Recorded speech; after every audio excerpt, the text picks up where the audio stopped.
नमस्कार दोस्तों, मैं बद्री सोनी। आज के टाइम पर हर कोई बड़ा आदमी बनना चाहता है।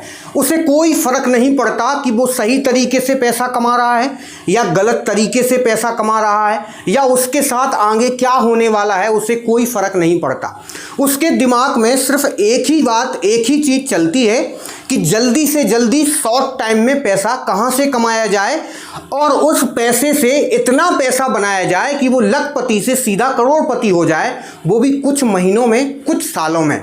मैं बता दूं आपको कि स्टॉक मार्केट में पर डे लाखों इन्वेस्टर सिर्फ यही सोच के आते हैं कि मैं जल्दी से जल्दी लाखों रुपए स्टॉक मार्केट से कैसे कमाऊं, लेकिन कैपिटल वो 5,000 से 50,000 रुपए लेके आते हैं। आज मैं इसी के बारे में डिस्कस करने वाला हूं, उन इन्वेस्टर को बताने वाला हूं कि अगर आपके पास नॉलेज नहीं है, मैं बता दूं वो इन्वेस्टर भूल जाते हैं जो लखपति बनने आए स्टॉक मार्केट से कि स्टॉक मार्केट में नॉलेज होना बहुत ज़रूरी है।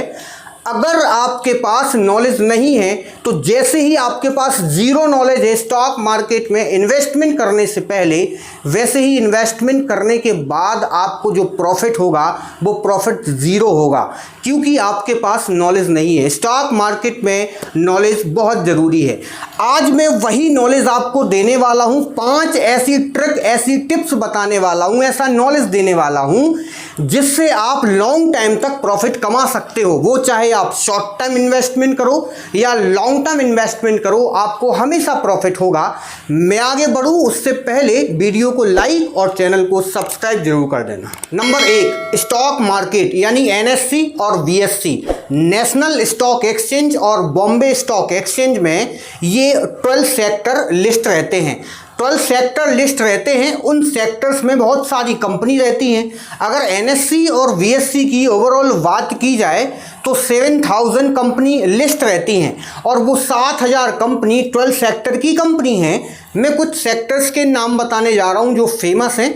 नंबर पहला है आईटी सेक्टर, नंबर दूसरा है फार्मा सेक्टर, नंबर तीसरा है बैंकिंग सेक्टर और नंबर चौथा है एफएमसीजी सेक्टर।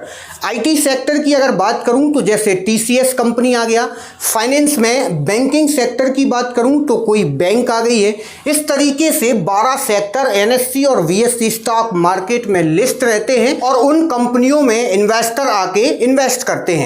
जैसे फॉर एन एग्जांपल कोई इन्वेस्टर आया, उसने पर्टिकुलर सेक्टर को टारगेट किया और उस सेक्टर की एक कंपनी को पकड़ के इन्वेस्ट कर दिया और वो लॉस में चला गया। मैं बता दूं आपको कि वो लॉस में क्यों गया।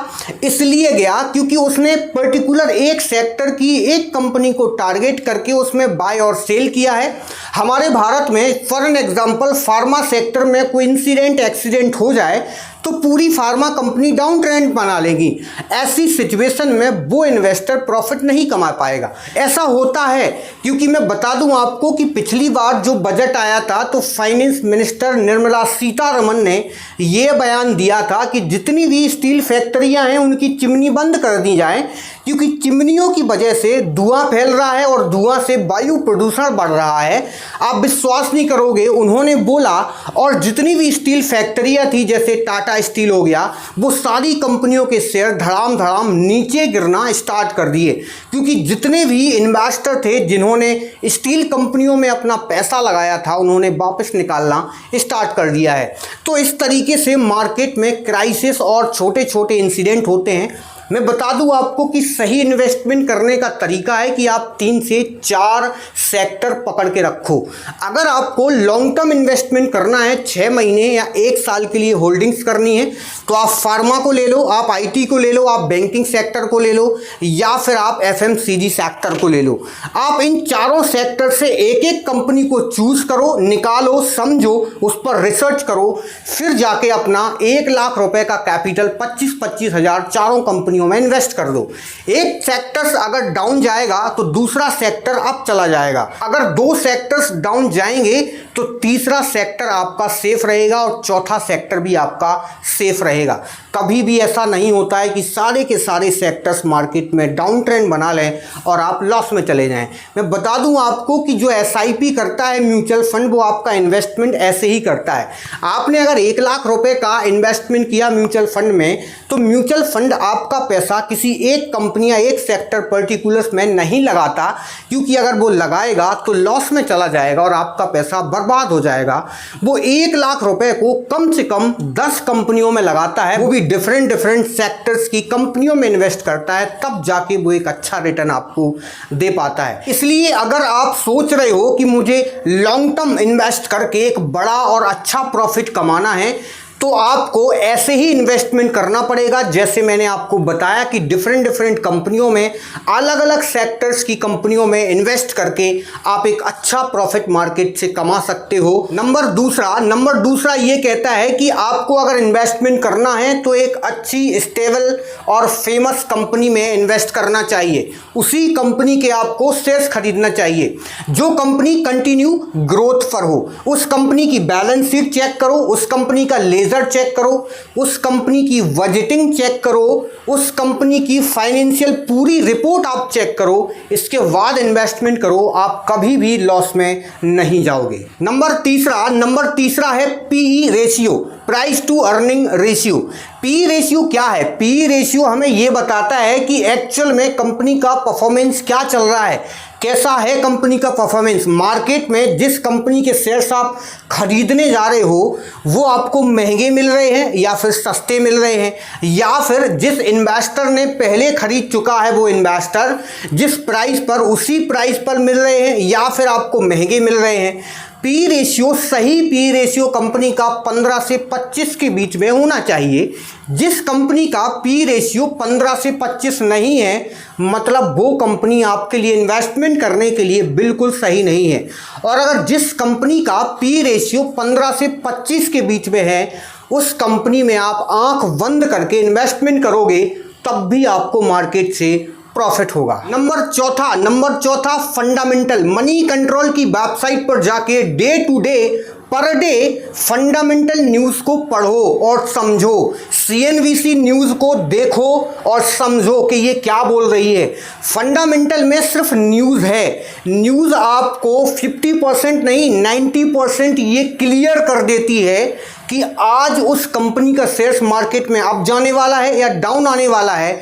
और मैं बता दूं आपको कि 6 महीने आगे तक की फंडामेंटल न्यूज़ बता देता है कौन सी कंपनी का शेयर्स बायबैक होने वाला है, कौन सी कंपनी का शेयर्स स्प्लिट होने वाला है, आज कंपनी में क्या होने वाला है, कल कंपनी में क्या होगा। ये सारी चीज़ें क्लियर कर देता है फंडामेंटल। इसलिए मेरे दोस्त भूलना नहीं मेरी बात को, अगर शेयर बाजार में इन्वेस्टमेंट करते हो तो पर डे मनी कंट्रोल की वेबसाइट को चेक करना बिल्कुल मत भूलना। फंडामेंटल न्यूज़ हमेशा पढ़ना।